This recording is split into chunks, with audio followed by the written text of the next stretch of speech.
नमस्कार दोस्तों, आज हम आपको लेकर चलेंगे उत्तराखंड के 4 दिव्य धामों में से एक श्री केदारनाथ धाम की ओर, जो न केवल उत्तराखंड के 4 प्रमुख धामों में से एक है, बल्कि भगवान शिव के 12 ज्योतिर्लिंगों में से भी एक प्रमुख स्थान रखता है। यदि आप भी केदारनाथ धाम की यात्रा की योजना बना रहे हैं, तो यह वीडियो आपके लिए बहुत इंफॉर्मेटिव होने वाला है। इस वीडियो में हम आपको केदारनाथ धाम की यात्रा से जुड़ी हुई हर जरूरी जानकारी देने वाले हैं कि यहाँ कैसे पहुँचा जाए, ठहरने के लिए सबसे अच्छी जगह कौन सी हैं, यात्रा का रजिस्ट्रेशन कैसे करें, दर्शन का सही तरीका क्या है, हेलीकॉप्टर से यात्रा कैसे कर सकते हैं, खाने पीने की सुविधा कैसी है और पूरी यात्रा में कितना खर्च आ सकता है। इसके अलावा हम आपको केदारनाथ धाम से जुड़ी हुई कुछ रोचक कहानियाँ और पवित्र जगह के महत्व के बारे में भी समझाएंगे। दोस्तों, केदारनाथ धाम उत्तराखंड के 4 प्रमुख धामों में से एक है। साथ ही यह भगवान भोलेनाथ के ज्योतिर्लिंगों में 5वां और बेहद दुर्लभ ज्योतिर्लिंग भी है। यह पवित्र स्थान हिमालय की गोद में बसा हुआ है। हिमालय के इस धाम तक पहुँचने के लिए जिन रास्तों से होकर गुजरते हैं, वहाँ का माहौल, रास्तों की खूबसूरती और प्रकृति का नजारा आपका मन मोह लेगा। तो चलिए जानते हैं आप केदारनाथ धाम तक कैसे जा सकते हैं। आप अपनी केदारनाथ धाम यात्रा की शुरुआत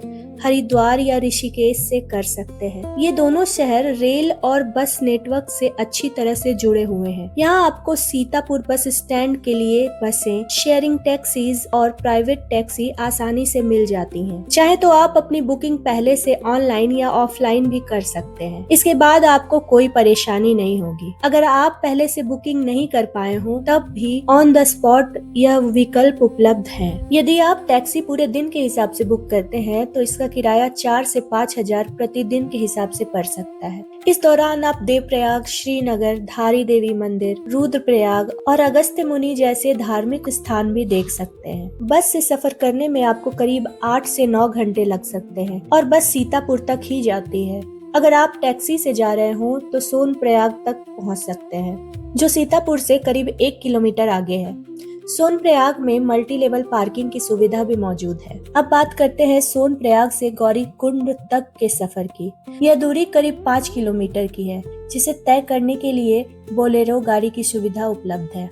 लेकिन ध्यान दें, इसके लिए लंबी लाइन लगनी पड़ती है, इसलिए जितना जल्दी हो सके सुबह सुबह लाइन में लग जाए। देर से भीड़ बढ़ सकती है। अगर आप गौरीकुंड में स्टे करते हैं तो सुबह यात्रा शुरू करते समय लंबी लाइन की भीड़ से बच सकते हैं। गौरीकुंड में एक गर्म जल का जलकुंड भी है। यही पास में माता गौरी का एक प्राचीन मंदिर भी है, जहाँ से भक्तजन अपनी पवित्र यात्रा की शुरुआत करते हैं। गौरीकुंड से केदारनाथ धाम की दूरी लगभग 20 से 22 किलोमीटर की है। इस पूरे मार्ग में जगह जगह खाने पीने की छोटी दुकानें मिलती हैं, जहाँ आपको जरूरत के सामान आसानी से मिल जाते हैं। साथ ही शौचालय की सुविधा भी यहाँ उपलब्ध है। यदि आपको चलने में कोई दिक्कत आ रही हो, तो यहाँ घोड़े, पिट्ठू और पालकी की सुविधा भी है। पिट्ठू का किराया वजन के अनुसार लिया जाता है, लेकिन अगर आप शारीरिक रूप से फिट हैं, तो पैदल यात्रा करना एक बेहतर ऑप्शन है। यह यात्रा न केवल आपकी श्रद्धा की परीक्षा लेगी, बल्कि साहस और धैर्य की मिसाल भी बनेगी। रास्ते में आपको रंभाड़ी, रामबाड़ा जैसे स्थानों को पार करना होता है। साथ ही मंदाकिनी नदी भी इस यात्रा का हिस्सा बनती है। जैसे जैसे आप छोटी लिंचोली पहुंचते हैं, चढ़ाई और भी मुश्किल हो जाती है। रास्ता रोमांच से भर जाता है। इस दौरान कई बर्फीले ग्लेशियरों से होकर गुजरना भी पड़ता है। लगभग 8 किलोमीटर की यात्रा के बाद आप केदारनाथ बेस कैंप पहुंचते हैं, जहां से मंदिर मात्र 1 किलोमीटर की दूरी पर है। बेस कैंप में रुकने की व्यवस्था। केदारनाथ के बेस कैंप में रुकने के लिए यात्रियों को कई ऑप्शंस मिल जाते हैं, जैसे सरकारी स्तर पर GMVN द्वारा टेंट की सुविधा दी जाती है, जहां प्रति व्यक्ति लगभग 600 का चार्ज लिया जाता है। ये टेंट आमतौर पर 10 बिस्तरों वाले साझा टेंट होते हैं। अगर आप चाहें तो नंदी नदी के पास अपना खुद का टेंट भी लगा सकते हैं, या फिर प्राइवेट टेंट की सुविधा का लाभ भी ले सकते हैं। निजी टेंट की कीमतें 300 रुपए से शुरू हो जाती हैं, जो बजट यात्रियों के लिए एक किफायती ऑप्शन है। अगर होटल की बात करें तो यहाँ 1000 से 1500 के बीच डोरमेट्री की सुविधा मिलती है, जबकि अगर आप कमरा बुक करते हैं तो 4 से 5 लोगों के लिए 8 से 15 हजार के बीच का खर्च आता है। कुल मिलाकर यदि आप सस्ता ऑप्शन ढूंढ रहे हो तो टेंट में ठहरना आपके लिए सबसे बेहतर और बजट फ्रेंडली ऑप्शन हो सकता है। केदारनाथ हेलीकॉप्टर यात्रा। फाटा, गुप्तकाशी, सरसी, इन जगहों से हेलीकॉप्टर केदारनाथ हेलीपैड तक यात्रियों को ले जाते हैं, जो मंदिर से लगभग 500 से 700 मीटर की दूरी पर स्थित है। मंदिर में दर्शन करने का तरीका। दोस्तों, यहाँ दर्शन करने के लिए सबसे पहले टोकन लेना पड़ता है। आप अपना रजिस्ट्रेशन दिखाकर टोकन ले सकते हैं। टोकन काउंटर पुल के पास ही स्थित है। टोकन में आपको एक समय स्लॉट दिया जाता है। उस दिए गए समय स्लॉट के अनुसार लाइन में लगकर दर्शन कर सकते हैं। विशेष शुल्क देकर आप वीआईपी दर्शन की सुविधा ले सकते हैं। सामान्य भीड़ में दर्शन करने में 2 से 3 घंटे लगते हैं, जबकि यदि भीड़ अधिक है तो 6 से 7 घंटे भी लग सकते हैं। इसलिए समय का ध्यान रखें और धैर्य के साथ अपनी बारी का इंतजार करें। केदार धाम और पांडवों का पौराणिक संबंध। महाभारत के युद्ध के दौरान जब पांडवों ने अपने हाथों हुए नरसंहार और बंधु बांधवों की हत्या के पाप से मुक्ति पाने के लिए एक संकल्प लिया, तो वे भगवान शिव की कृपा प्राप्त करने के लिए हिमालय की ओर निकल पड़े। भगवान शिव पांडवों की नीयत को भांपकर उनसे दूर रहने के लिए केदार क्षेत्र में जाकर बसे और अंतर्ध्यान हो गए। जब पांडवों को यह पता चला तो वे केदार पर्वत की ओर बढ़ चले। कहा जाता है कि पांडवों को आता देख भगवान शिव ने एक भैंस का रूप धारण कर लिया और पशु के झुंड में जाकर शामिल हो गए।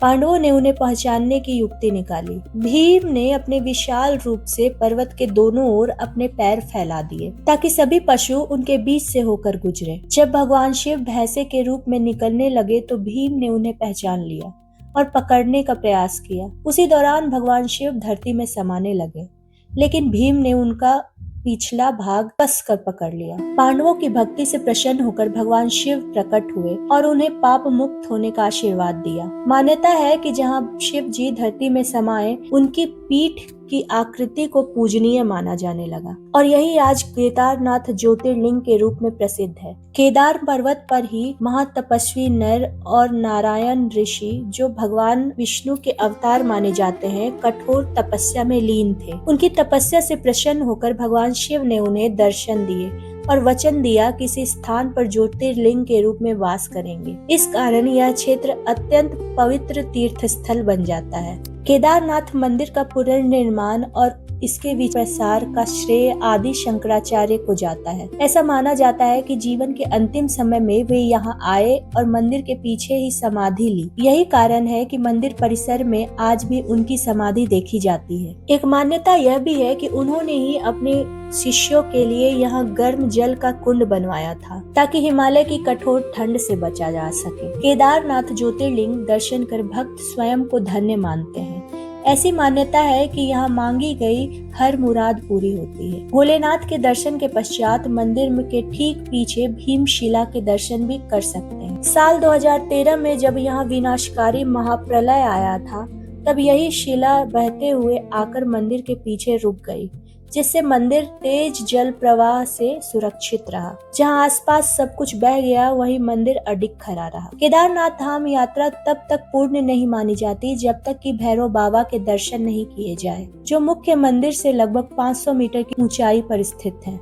मान्यता है कि जब शीतकाल में केदारनाथ मंदिर के कपाट बंद हो जाते हैं, तब भैरवनाथ जी ही इस पवित्र धाम की रक्षा करते हैं। उन्हें इस धाम के रक्षक देवता के रूप में जाना जाता है। यहाँ से हिमालय की चोटियों और पूरी केदारपुरी के दर्शन दृश्य दिखाई देते हैं, जो मन को मोह लेते हैं। इसलिए जब आप केदारनाथ आए तो भैरव बाबा के दर्शन जरूर करें और इस यात्रा को सफल बनाएं। दोस्तों, तो ये थी केदारनाथ यात्रा से जुड़ी हुई जानकारी। अगर आपको यह वीडियो अच्छा लगा हो तो इसे लाइक करें, अपने दोस्तों और परिवार के साथ शेयर करें और हाँ, चैनल को सब्सक्राइब करें ताकि हम ऐसे ही आध्यात्मिक और जानकारी से भरी हुई वीडियो आपके लिए लाते रहें। जय बाबा केदारनाथ।